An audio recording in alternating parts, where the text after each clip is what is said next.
I don't have that many friends here, and don't get me wrong, there are a lot of people that are really nice to me, but it just feels completely different than the connection that I have with my Belgian friends. I have amazing people in my life, both in Belgium and in Sweden, and I'm really grateful for them, but I just wanted to share how I deal with missing friends and family. Because I do. This first part is called realizing.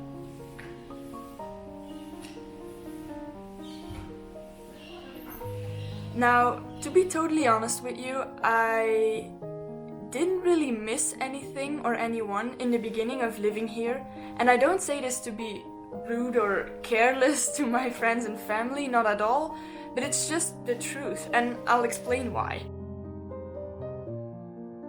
I just simply didn't have the time to miss anyone, and moving to another country kind of feels like you're standing in the middle of a highway and seeing all the cars come your way. Like, there's so much coming at you. There are so many new things that you have to deal with that you're too focused on them to even realize that you're missing something. And also, everything is so exciting, right? You're moving to another country, you're basically living your dream. Like, you're not focused on the things that you're missing already.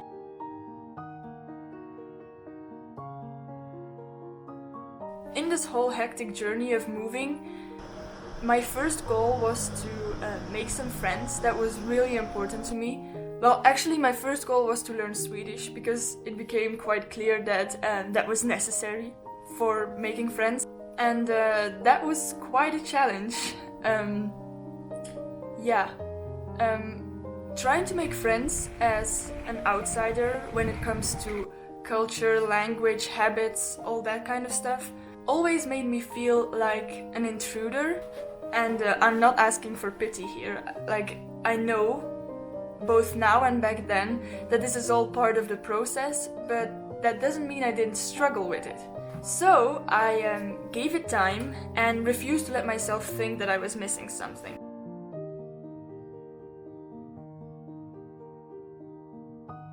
And I call it something because I can't really put my finger on it, like what it is. It's not a specific person or a specific thing. It's more like the feeling that I had when I knew everything. Like, that I knew how people were going to react, that I knew how to say a certain sentence, that I knew.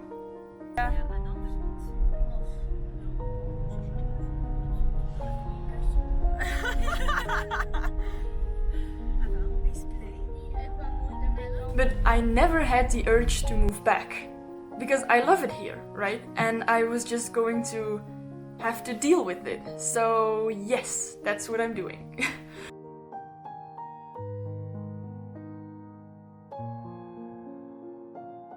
This second part is called acceptance. This sounds so silly, but acceptance is for many things a solution, if you will. Like, this whole rambling session can be solved or be dealt with by simply just accepting the things how they are.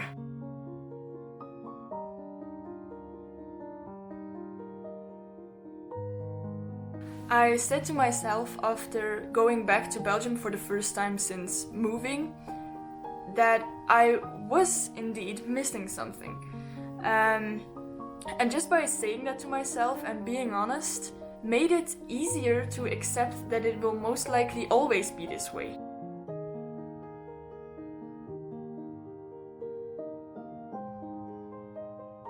Sometimes the lack of something will be there more than other times, but it will always be there. And accepting that made me see that this situation isn't something that I have to overcome, but that it just exists and I have to learn how to deal with it. It will always be there. And yeah, it is what it is.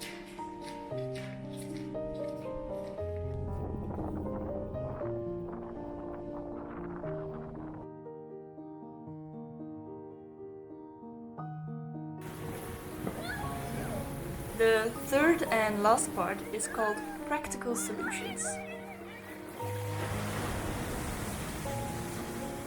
As much as you can accept it, it's nice to have some practical solutions every now and then. So here are some things that I like to do to make the missing more bearable, or to even make it go away for a little while. So the first one is obviously to visit Belgium once in a while, but that only like happens once or twice a year. So what we do is we try to visit as many people as possible.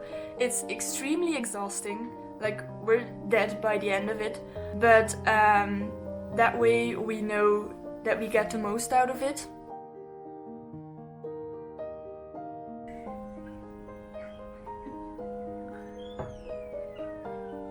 Something else that I do is keeping all my social media. I deleted all of the apps of my phone for several months because I thought it had a bad influence on me. But to be honest, I've never felt so lonely in my entire life. For me, Instagram or whatever is like my only window into the real world and into the world of my friends. And by seeing all of their lives, it kind of feels like I'm still part of them.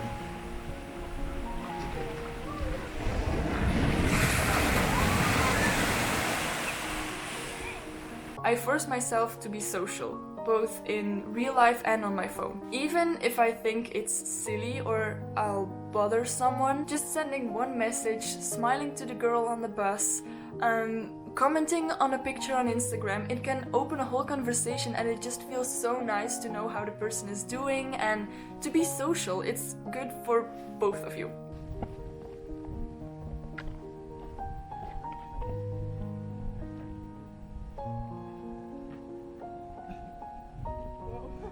And lastly, just enjoy all of these things so much, because they mean the world to me. I miss you guys. Bye.